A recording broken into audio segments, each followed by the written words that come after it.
Save soil campaign के साथ जुड़ा था।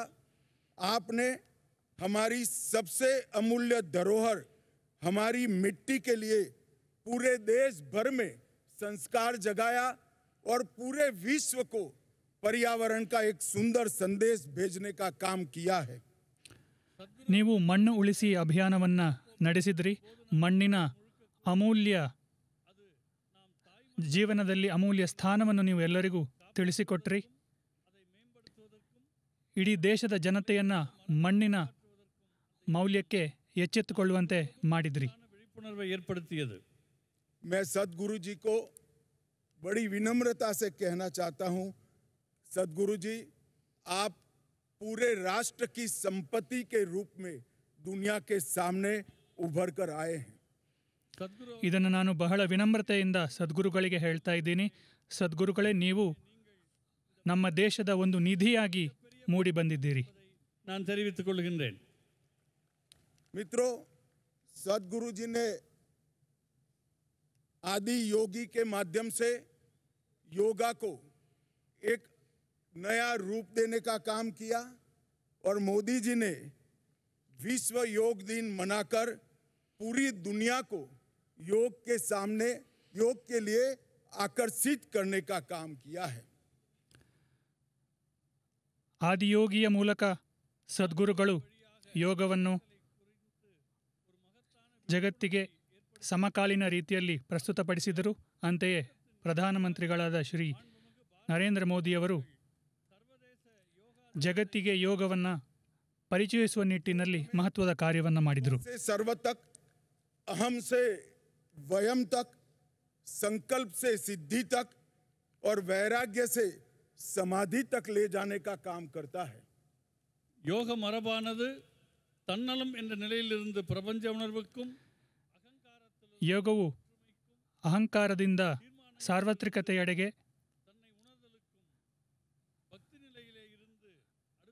ಅಜ್ಞಾನದಿಂದ ಸುಜ್ಞಾನದವರೆಗೆ,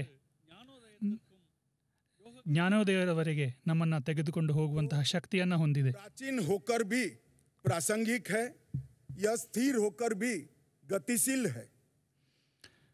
ಯೋಗವು ಪ್ರಾಚೀನವಾದರೂ ಕೂಡ ಆಧುನಿಕ ಕಾಲಕ್ಕೆ ಪ್ರಸ್ತುತವಾದದ್ದು. ಅದು ಸ್ಥಿರವಾದರೂ ಕೂಡ ಚಲನಶೀಲವಾದದ್ದು. விளங்குகிற கலை யோக கலையாகும். योग मन, शरीर और आत्मा को एकाकार करता है. योग जीव और परम तत्व परमात्मा को जोड़ता है. योग भक्ति का मार्ग भी प्रशस्त करता है. ಯೋಗವು ದೇಹ, ಮನಸ್ಸು ಮತ್ತು ಜೀವಾತ್ಮಗಳನ್ನು ಒಂದುಗೂಡಿಸುತ್ತದೆ. ಯೋಗವು ಜೀವತತ್ವವನ್ನು ಪರಮಾತ್ಮ ತತ್ವದೊಂದಿಗೆ ಒಂದುಗೂಡಿಸುತ್ತದೆ ಮತ್ತು ಯೋಗವು ಭಕ್ತಿಯ ಮಾರ್ಗ ಕೂಡ ಹೌದು. मित्रों, जब मैं तमिलनाडु आया हूं तब ये जरूर कहना चाहूंगा कि भारत के आध्यात्मिक इतिहास की व्याख्या तमिल संस्कृति के वर्णन के बिना अधूरी है. ನಾವಿಂದು ತಮಿಳುನಾಡಿನಲ್ಲಿ ಉಪಸ್ಥಿತರಿದ್ದೇವೆ. ಭಾರತದ ಆಧ್ಯಾತ್ಮಿಕ ಸಂಸ್ಕೃತಿಯು ತಮಿಳುನಾಡಿನ ಆಧ್ಯಾತ್ಮಿಕ ಕೊಡುಗೆಯನ್ನು ಹೇಳದೆ ಅಪೂರ್ಣವಾಗುತ್ತೆ. भूमि ऐसे कई उदाहरणों से सुसज्जित है जो आध्यात्म के जीवंत उदाहरण रहे हैं. ಈ ನೆಲವು ಅನೇಕ ಋಷಿಮುನಿಗಳ ಬೀಡಾಗಿತ್ತು, ಆಧ್ಯಾತ್ಮಿಕತೆಯ ಜೀವಂತ ಉದಾಹರಣೆಗಳಾಗಿದ್ದರು. ಉದಾಹರಣೆಗಳು ಉಂಟು. महर्षि तिरुमूलर ने शिव भक्ति का प्रचार किया, कठोर तपस्या से तिरुमंत्रम की रचना की, जिससे हमारे धर्म के लगभग 3000 भजन संकलित किए गए हैं. ಮಹರ್ಷಿ ತಿರುಮೂಲರ್ ಅವರು ಅಂತಹ ಒಂದು ಉದಾಹರಣೆ. ಅವರು ಶಿವಭಕ್ತಿಯನ್ನು ನಾಡಿನಲ್ಲಿಡೀ ಪ್ರಚುರಪಡಿಸಿದರು. ತಮ್ಮ ತೀವ್ರ ತಪಸ್ಸಿನಿಂದ ತಿರುಮಂತಿರಂ ಎಂಬ ಕೃತಿಯನ್ನು ರಚಿಸಿದರು. ಇದು 3000ಕ್ಕೂ ಹೆಚ್ಚು ಶ್ಲೋಕಗಳನ್ನು ಹೊಂದಿದೆ. महर्षि अगस्त्य ने भी कई नई रचनाएं कर हमारे धर्म की व्याख्या को और मजबूत करने का काम किया है. ಮಹರ್ಷಿ ಅಗಸ್ತ್ಯರು ಕೂಡ ಅನೇಕ ಕೃತಿಗಳನ್ನು ರಚಿಸುವ ಮೂಲಕ ನಮ್ಮ ಸನಾತನ ಧರ್ಮವನ್ನು ಬಲಪಡಿಸುವಂತಹ, ಅದಕ್ಕೆ ಹೊಸ ಆಯಾಮಗಳನ್ನು ನೀಡುವಂತಹ ಕಾರ್ಯವನ್ನು ಮಾಡಿದ್ದಾರೆ. यहाँ पर भगवान शिव को दक्षिण मूर्ति के रूप में देखा जाता है, जो साधक को ज्ञान, विवेक, मुक्ति और मोक्ष सभी प्रदान करता है। ಇಲ್ಲಿ ಭಗವಾನ್ ಶಿವನನ್ನು ದಕ್ಷಿಣಾಮೂರ್ತಿಯ ರೂಪದಲ್ಲಿ ಆರಾಧಿಸಲಾಗುತ್ತೆ.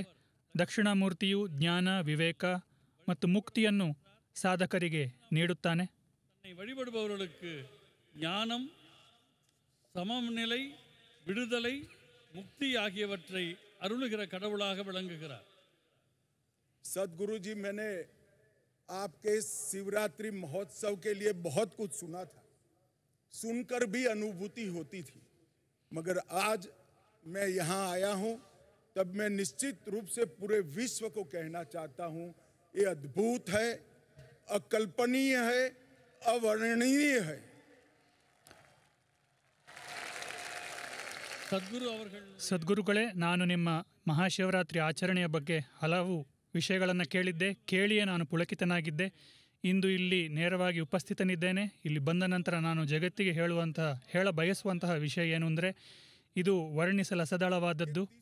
तीर्थ स्थान की रचना में सदगुरु ने विज्ञान और अध्यात्म इसको साथ में लाकर ये सिद्ध किया है कि ध्यान, ऊर्जा और चेतना की अवस्थाएं अंधविश्वास नहीं है, परंतु मूलभूत विज्ञान है। சத்குரு அவர்கள் இந்த மகாசிவராத்திரியை ஒரு ஆன்மீக ஞான ಸದ್ಗುರುಗಳು ಈ ಕ್ಷೇತ್ರದಲ್ಲಿ ಅಧ್ಯಾತ್ಮ ಮತ್ತು ವಿಜ್ಞಾನವನ್ನು ಜೊತೆಗೂಡಿಸಿದ್ದಾರೆ. அறிவியலையும் இணைக்கின்ற அற்புதத்தை செய்திருக்கின்றார்.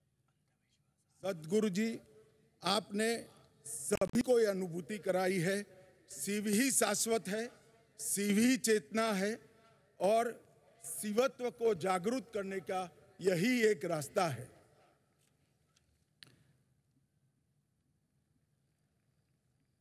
நம்முடைய உள்நிலையில் விழிப்புணர்வு பெற வேண்டும் என்றால் சிவத்தை ನಾವು ಅಂತರ್ಮುಖರಾದರೆ அதற்கு மிக உன்னதமான வழியாக ಶಿವನು ಶಾಶ್ವತ, ಶಿವನೇ ಪೂರ್ಣ ಪ್ರಜ್ಞೆ ಎಂದು समय लेना नहीं चाहता, ನಾವು ತಿಳಿದುಕೊಳ್ಳುವುದೇ पूरे भक्त ನಿಜವಾದ ಯೋಗದ ಸಾರಸತ್ವ ಎಂದು ಸದ್ಗುರುಗಳು ತಿಳಿಸಿಕೊಟ್ಟಿದ್ದಾರೆ. हुए हैं।